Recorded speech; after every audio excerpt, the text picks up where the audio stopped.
Oi. Primeiro episódio oficial desse projeto e eu não tava conseguindo gravar ele. Eu tenho temas anotados no meu bloco de notas e eu tava olhando esses temas e, como eu falei no outro vídeo, o que tá mais latente hoje em dia na minha vida é a maternidade. Então, eram temas basicamente sobre maternidade. Eu tava tentando gravar há uns 2 dias já. Não tava conseguindo. Olhava pra aquilo e aí eu começava a pensar: ai, mas quem é tu pra falar qualquer coisa sobre maternidade? Eu sou mãe de uma bebê de 3 meses. Logo, eu sou mãe. Logo, eu posso falar sobre maternidade. Mas, ai, amiga, 3 meses só, o que tu tem pra falar? O que tu tem pra refletir sobre? Melhor não continuar. Vai continuar? Vai querer continuar? Vai botar isso na internet? Tem certeza? Essa vozinha ficou. E ficou, e ficou. Eu comecei a ensaiar a falar sobre algum tema daqueles que eu tinha escrito e não saía. E aí eu falei, quer saber de uma coisa? A gente vai falar sobre isso. Sobre a síndrome da impostora.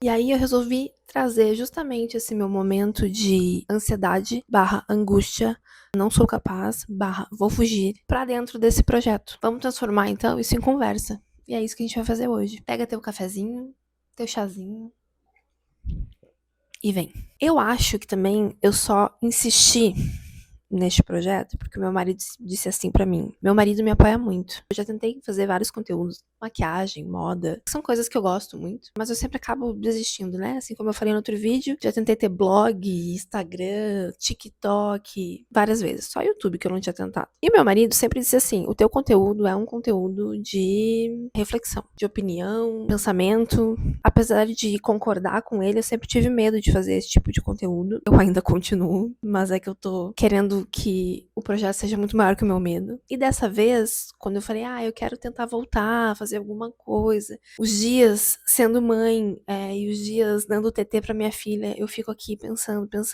Eu queria pôr isso pra fora. E aí, mais uma vez, ele disse: conteúdo. Vai fazer um canal no YouTube. E aí, aqui estamos. Quando ele me apoiou, ele falou assim, mas agora tem que ir. E eu falei, já que tu não vai ter tempo, a gente vai contratar um editor. Oi, Caleb. E aí, Laís? E eu acho que eu só continuei, esse vídeo só vai sair porque eu tenho um compromisso com outra pessoa. Ou seja, eu tenho compromisso com o editor, a gente fechou um pacote com o editor e eu preciso mandar isso pra ele. Meu marido já sabia que a síndrome da impostora ia bater de novo e eu ia desistir, porque agora é muito mais fácil de desistir. Porque agora o meu tempo não é só meu, o meu tempo é da minha filha.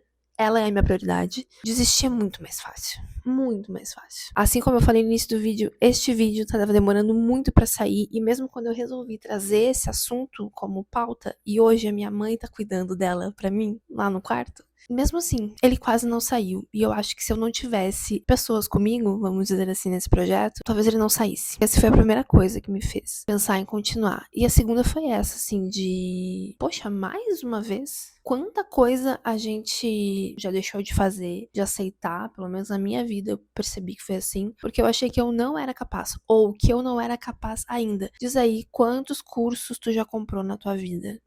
Eu, muitos. Eu começo. Comecei minha carreira profissional estudando moda. Fiz 2 cursos de moda. Aí eu fui fazer técnico em publicidade e propaganda. Me formei no técnico. Fiz faculdade de publicidade e propaganda. No meio do caminho eu resolvi mudar para design. Me formei em design. Aí depois do design eu fiz MBA, inovação e design de serviço. Me formei. Depois eu fiz mais um curso de extensão de UX. Durante esse meio, eu tranquei a faculdade uma vez. Meu pai queria me matar. Fui estudar artes, fiz um curso de artes, concluí. Fora os 1000 cursos online, imersão em UX design, pesquisa em design, design de produto, enfim, sempre tem um curso. Sempre tem mais um curso. Eu tava vendo esses dias a Isa Ribeiro, eu vou deixar o arroba dela aqui, e ela falava que uma amiga dela tava entrando na faculdade, agora, com 30 e poucos anos, mas que elas sentiam que, na verdade, ela só tava entrando na faculdade pra validar uma coisa que ela já sabia. Que com essa trajetória, com essa caminhada, ela já tinha esse conhecimento. Quanta coisa a gente estuda, sempre querendo mais uma coisa pra não fazer aquilo que a gente realmente queria fazer. Porque a gente sempre acha que a gente tem que saber mais, que a gente nunca tá pronta. Principalmente em mulheres isso acontece, né? Parece que o conhecimento que tu tem, a trajetória que tu tem, ela não é o suficiente. Parece que a tua trajetória, ela é sempre anulada,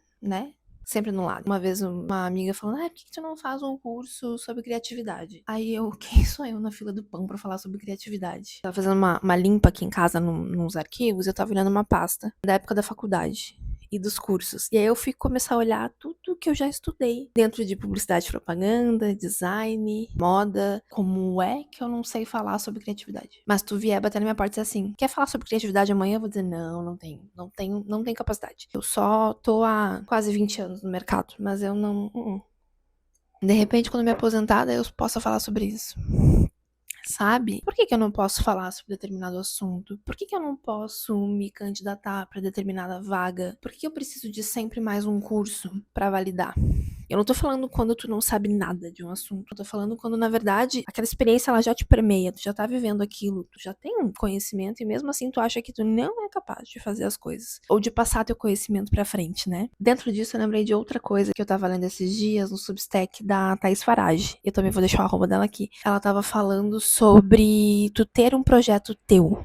Um projeto autoral. Não é um hobby, não necessariamente ele vai te monetizar. Ele é um projeto. Que é mais ou menos isso que eu quero com isso aqui. Claro, se ele me monetizar, se um dia ele virar uma fonte de renda, acho que vai ser sensacional. Hoje eu simplesmente quero ter coragem de fazer algo que eu sempre quis. E a Thaís fala muito disso, assim, a liberdade criativa que se tem quando a gente tem a possibilidade de fazer um projeto nosso, do jeito que a gente quer, quando a gente quiser, a hora que a gente quiser, com as nossas regras, né? Podendo testar tudo aquilo que a gente, às vezes, de repente, tem medo de fazer, justamente por essa cobrança de não tô pronta, não sei. Ter um projeto pessoal te permite experimentar, te permite tirar do papel, ter esse espaço mais livre e criativo. Daqui a pouco a gente consegue, num projeto, não se levar tão a sério. De repente, a partir deste projeto pessoal, se permitir seguir em frente, mesmo quando a gente acha que a gente não tem capacidade para. Essa síndrome da impostora que vem quando a gente quer fazer algo novo, entra muito o próprio julgamento, né? Às vezes a pessoa nem vai te julgar. E aí tu já tá ali te julgando. É uma cobrança muito grande, né? Também esse conteúdo da Thaís Farage de ei, vamos fazer um projeto próprio. São coisas que conversam, sabe? São coisas que daqui a pouco podem nos ajudar a refletir, nos ajudar a ter mais esse ímpeto de ir fazer. E trazendo o gancho pra maternidade, obviamente uma mãe recém-nascida não vai ter o mesmo número de experiências de uma mãe de um adolescente. Da minha mãe, por exemplo, que tem uma filha de 30 e pouco, 30, vamos deixar no 30?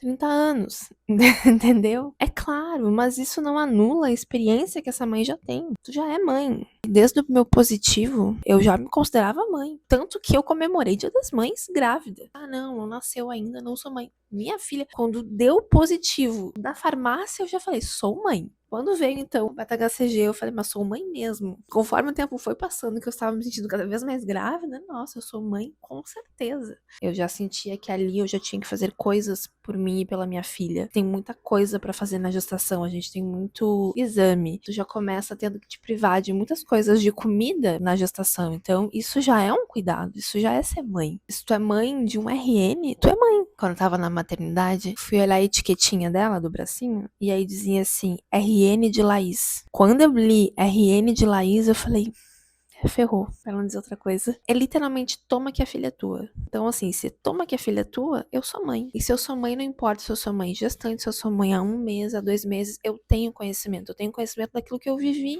O conhecimento tá ali e eu posso dividir esse conhecimento. Por quê que eu vou achar que eu não tenho que dividir? Eu tenho que dividir. Até porque o meu intuito nesse projeto não é dar dicas. Esse é um tipo de conteúdo que eu já não aguento mais, inclusive. A questão aqui é reflexão. A partir da minha vivência, trazer um assunto que tá aqui na minha cabecinha pra uma roda de conversa, que talvez seja algo que ressoe aí, ou que não, que talvez seja muito diferente da tua vivência. E aí a gente pode conversar nos comentários. Sim, aqui foi assim ou não, aqui não foi assim, aqui foi completamente diferente. Eu tava conversando com uma amiga esses dias, ela tem um filho de... Amiga, desculpa se eu errei a idade, 4, coisa mais amada. Ela falou, ai, os dias são todos iguais, né? E eu falei, sim, tem dias que parece que são todos iguais. Mas, quando eu montei uma rotina pro nosso dia a dia ali, com o bebê ela nunca é exatamente igual, mas quando eu montei uma mínima rotina que fosse, aquilo me confortou. E ainda mais quando eu consegui combinar com a minha mãe alguns dias pra ela ficar 1, 2 horas com a minha filha, né? Ela vem pra cá e faz outras coisas e eu fico com a Lelê, enfim, mas eu consegui sair um pouco de casa pra fazer a unha, pra pintar o cabelo, inclusive, se você olhar pro primeiro vídeo e olhar pro vídeo de hoje, cabelinho pintado.